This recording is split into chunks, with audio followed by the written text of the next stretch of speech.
a live demo of the product will be the best thing I can do for that. So the first thing you start with is discovery. So let's start something from scratch with you. You can import any kind of geometry. So it could be native, could be natural. I don't know, could be a CATIA, Inventor, SolidWorks, Step, Parasolid.js, STL, RBG. I mean, any kind of format can be open in standard with the product. And also you can create something from scratch if you want, okay? Because you have all the modelization capabilities in the software. So there we have a model, not really complex, but where you have in green the IGBT, so providing the power source, and the cast, the housing around. And the first thing we have to do is to focus on the cooling area. So what I would propose to do is to come here, okay, and on these faces, I would like to extract the fluid volume. So automatically I calculate the fluid volume area, okay? And based on this volume area, let me start a new simulation. So as you can see, the UI, we use a HUD UI, and I can customize and define everything I need there. So let's define an inlet mass flow here and an outlet here with a pressure. And now I run the simulation. So nothing has been solved previously, okay? What you see is live. Okay, so I have a live preview of my simulation, okay? And of course, this is definitely not optimal design. So what I propose you to explore a new design. So I already created some different scenarios. So this one could be to, for example, show that. So I just have to update my geometry. And in seconds, my fluid volume will show the new result. So you see there, and I can switch to another way to visualize the result. I would prefer this one. Okay, so there is a first pedagogic way because we can quickly see what happens. Okay, it's not necessary to spend times. We can quickly understand. So that's pretty interesting. We can explore quickly different scenarios. That's really great because in a couple of seconds, it's solved. Okay, and there my problem is solved, and you see you have the different result there, and I can track some specific value on specific faces area, points along the line. So many different ways to illustrate that. And of course, what is pretty exciting is I can explore very, very complex stuff. Let's say I would like to explore, and what if something like this could be an idea or not? Okay, so you see there the fluid volume, it's less easier to extract, to calculate, and then we still have an answer. Okay, so you perfectly understand the exploration stage. What does it mean? Okay, and you can of course explore the different geometry variation, but you can also explore some variation into the input. So let's say, and what if I increase my inlet in this case? Okay, let's double the mass flow. And I will quickly see the impact of that. Okay, so there is of course a visual effect of what I'm doing, but at the same time I can control if I'm going in the good or in the bad direction because I can control with different points if I'm doing something good or bad. Okay, so I can track the different changes. That's pretty interesting for that. So let's focus on another one. Let's remove this one and put the channels there. Okay, and update, remove the pins and update this one. So there I just reused some existing scenarios. Okay, and I have to also remove the ribs. I have to hide that. Okay. Okay, so there I'm exploring different scenarios, but what is interesting is to be able to modify the geometry in live. Okay, so how it works, I can just box select something, okay, and by using the HUD, I quickly have access to all the tools I need. So for example, I can access to the move command and drag something, okay, in different location and see the impact of that. Okay, so the first reaction could be, and again, this geometry has not been created in discovery. It's something imported from another CAD software. Okay, so how it works, it's directly based on the geometry. So you see, depending of the selection, I will have a different behavior. Okay, and all the stuff I do can be fully customized, fully parameterized. Okay, let's say if I would like to add a dimension between this and let's say this face, I can add a ruler and add the dimension and do that. It's not an issue. You see, I have a dimension and I can create a parameter for that. Okay, so let's create something a little bit more crazy just to show you the flexibility we have when you change something. So in this case now, if I select an edge and I try to rotate the edge, okay, not the rib itself, but the edge, I create something that twists. Okay, so of course the geometry becomes much more complex, but for us that's exactly the same thing. We don't care, same way, same time to solve, and you have the direct feedback. So you perfectly understand that when you're investigating a new solution, or if you're in a meeting and you have to discuss about something crazy, you don't have to say, no. For years, we don't do that. It doesn't make sense. We can quickly investigate and understand why is good or why is not good. Okay.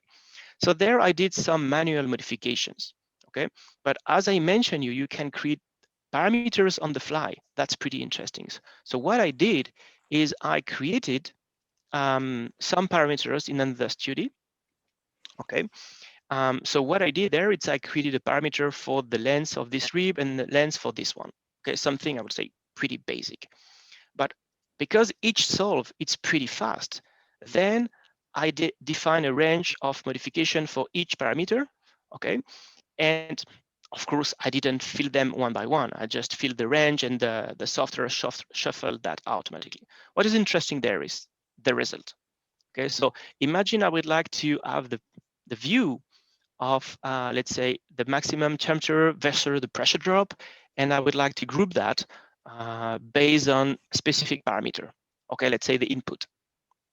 So I can quickly see there the different variation. When I move over, I have all the details of the result. Okay, and that's the best answer I can have to find a good trade-off in my simulation. Of course, in this case, pressure, minimize the temperature, minimize the pressure drop will be this one. Great. But maybe I have some manufacturing constraint I ignore, or I can, and maybe the ideal solution will be not this one, but will be there, or will be there. I don't know. Okay. But at least we provide you the good information for that. So when you're okay, let's say this one is a DV4, okay, design variation 4, and now I can say, okay, design variation 4 become active.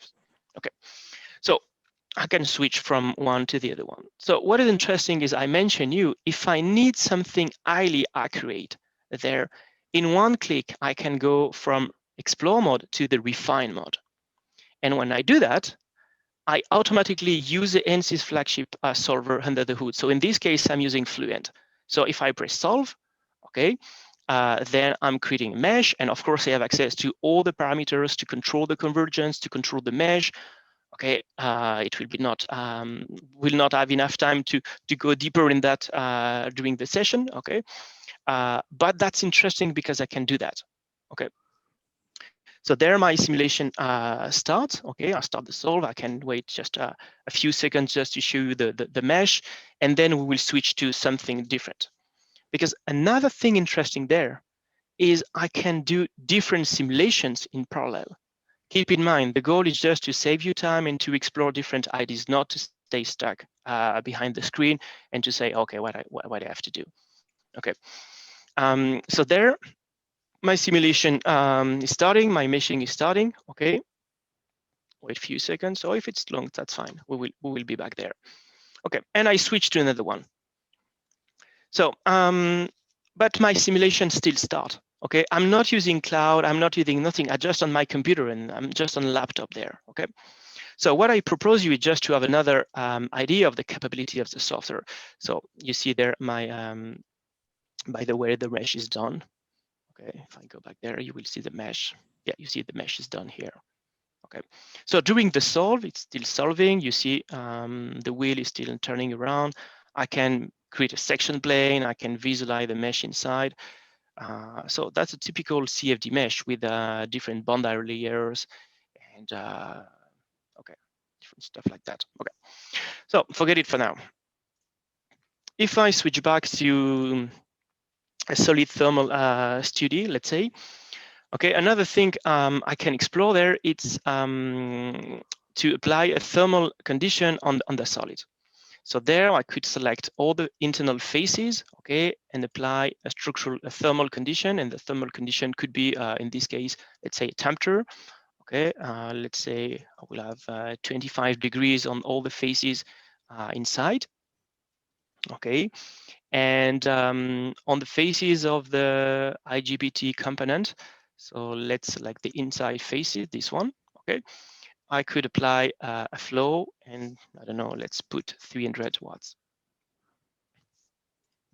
Okay, so all my conditions are there, okay, and so what I forgot there, I have an indication of what I have to do, blah, blah, blah, blah, okay. I forgot something. No, this should be okay. Oh, of course, sorry for that. I didn't switch back there. Okay, so now I can switch to, I can solve. And what you can see there is the thermal representation on my assembly, okay? And I can quickly see I have a hot point there, okay? And what I saw there is a pure solid thermal simulation, okay, in a steady state. But if I'm interested to explore the transient simulation for any reason, I can quickly change the settings and switch to something that it's transient, okay? So the same study now will be solved in a transient mode. Okay, you can look at the icon around, so the simulation information display, send me back different information regarding what happened there.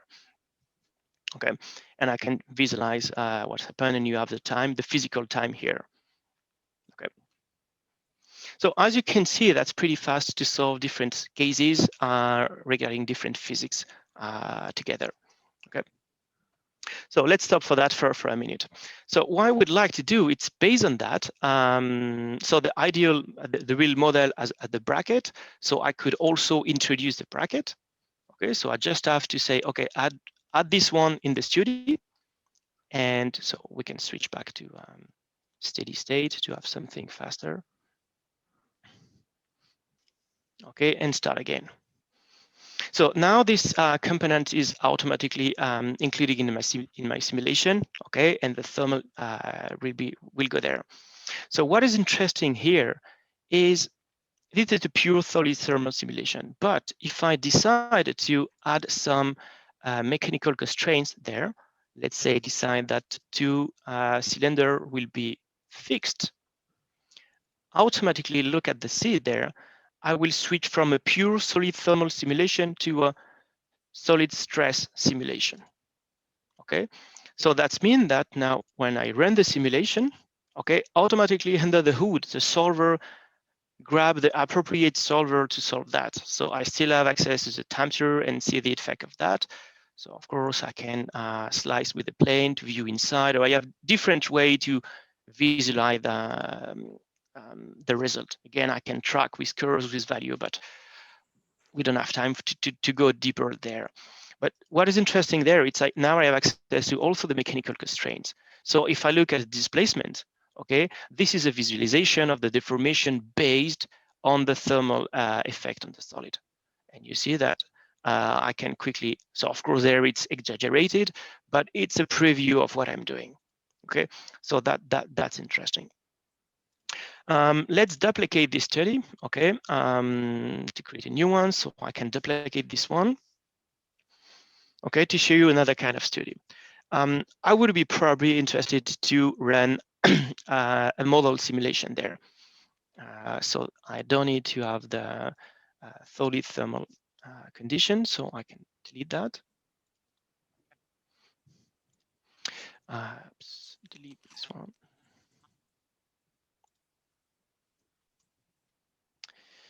Why doesn't, okay, create a new one, that's fine.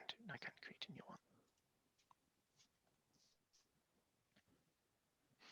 So you see, I can have different studies in parallel. And this one, you see, oh, I have the information that this one is complete.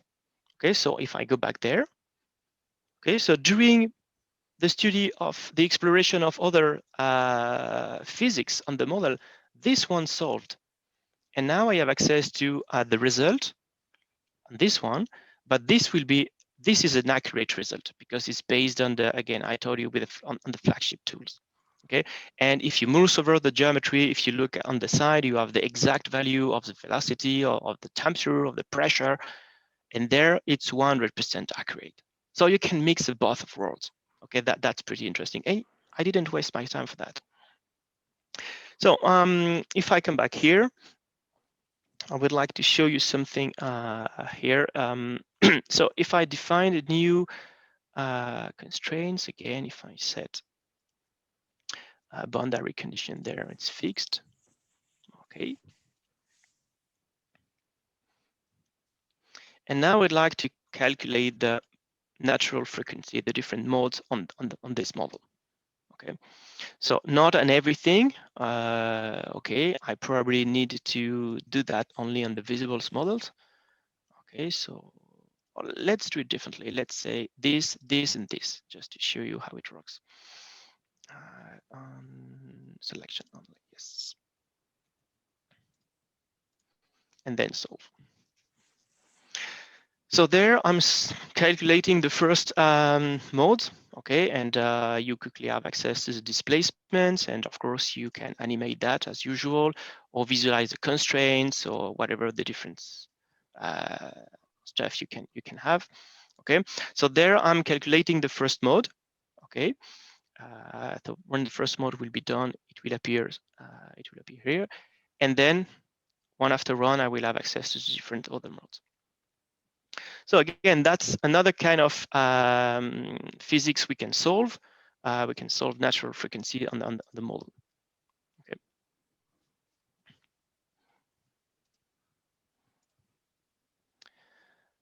Okay, it's a little bit, okay, there, the first model there, okay. And then one after one, they will appear in the list, because to calculate the second one, I need to calculate the first one first, and to calculate this, the third and the second, and blah, blah, blah. Okay. And of course, if you want to introduce more body, you just have to right click and include that in the simulation, and they will be automatically added in the result. Okay, that's pretty interesting for that.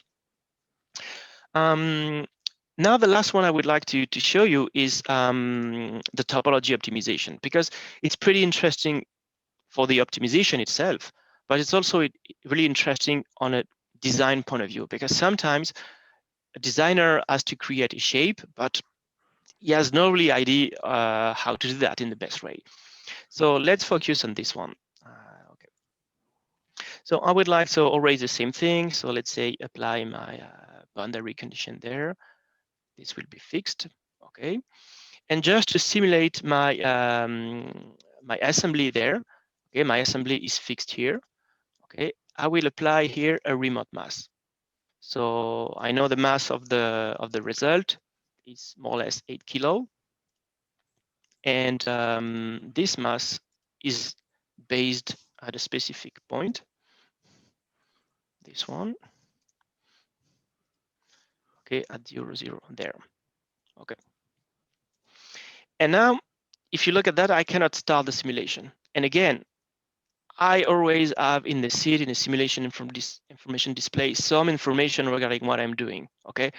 If I look at that, okay, I have an advertisement, but an alert, sorry for that, and also an explanation of what is wrong. Okay, gravity as self, blah, blah, blah. Of course, I asked to have a remote mass and the gravity is not introduced. So I just have to click there. If I don't know where the gravity is in the UI, and click there, and automatically the software switch to the good command, and I need that. Just FYI, if you're still lost and if you need some help, you press F1 and we have this beautiful interactive overlay help file. And when you mouse over an icon, you see you are directed, you have all the explanation, you don't have to switch to another Windows. So you have all the information just before your mouse. So just introduce that, the gravity, and run the static simulation. So there, based on what you saw before, it's pretty basic, okay? I would say, okay, something normal. But based on that, I would like now to run a topology optimization. And the topology optimization can, so let's say I would like to preserve 5 mils around that. You can define different kind of optimization. You can buy based on one case or different cases or different simulation. You see, I can also introduce optimization based on model and solid thermal as well. So you have a lot of flexibility for that. And what is pretty interesting there, it's because everything we do is live, the post-treatment is also live. So that means you can still post-treat displacement, view the deformation, or visualize the constraints, and the optimization is running there. And you see step after step, the material removing. Okay, you see this is the original workspace. Okay, and then I'm removing some materials. So you don't have to press a button and come back in, I don't know, 10 minutes, 1 hour, something like that. You can quickly see what happens.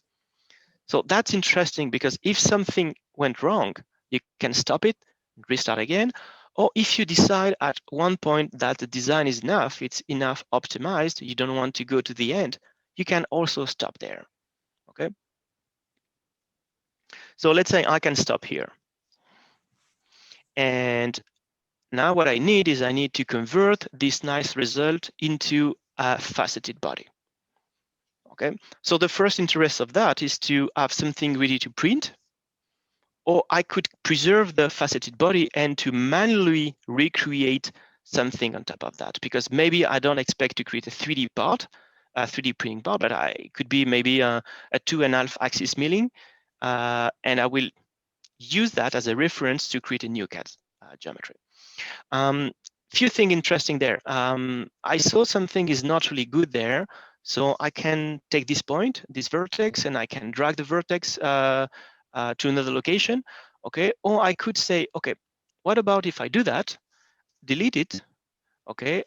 Do the same thing on the other side because I didn't like that, okay? So you can still edit and modify the result, okay? And just by pressing the delete key on my keyboard, okay, you can automatically fill that with new facets. Okay, you can refill that. So that's this flexibility we have on the product. It's pretty exciting.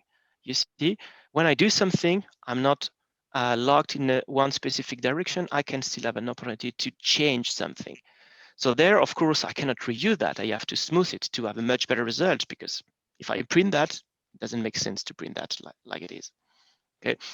So two things interesting there. First, I smooth it, and you will see you will have a beautiful result, okay? And we preserve the selection of my boundaries. So a cycle stays a cycle, a plane stays a plane. And automatically, you can recreate a solid. Because if you want to export that to a CAD software, for example, maybe the STL is not the best format, but the BREP is the best way. You can also, if you prefer, directly transfer to the Ansys flagship solver. You can transfer that to mechanical for much more advanced simulation, or it was possible to transfer directly to Fluent as well, to, I don't know, do multi-phase, or I don't know, to include Steam or something that is much more advanced that we can do in the product here. Okay, so this operation take, I would say, times. Of course, when you have to stay fixed and look at that, it's always pretty long, but look at the result. Okay, I did nothing and my product is automatically patched and I have a pretty good result. Okay, and as I mentioned, I preserve the original geometries. And to go to the end of the loop, okay, I can reuse that and I can create a validation study based on that. So automatically, I reapply the boundary condition of my original geometry before the optimization on the optimized one, just to be sure that I'm simulating the good one. Okay, so if I look at that now and I just press solve, you will see that I will be able to see the result on this shape. Okay, so just it was pretty fast. I'm a little bit over time, but a quick summarize. We saw that with the same product, same interface, we can import any kind of format. We can run CFD study. We can run solid thermal, solid stress, model optimization, topology optimization, parametric optimization and topology optimization. We can also have in the same environment design variation where I can parameterize on the fly any kind of geometry, and I can run simulation at the same time I'm working on another one.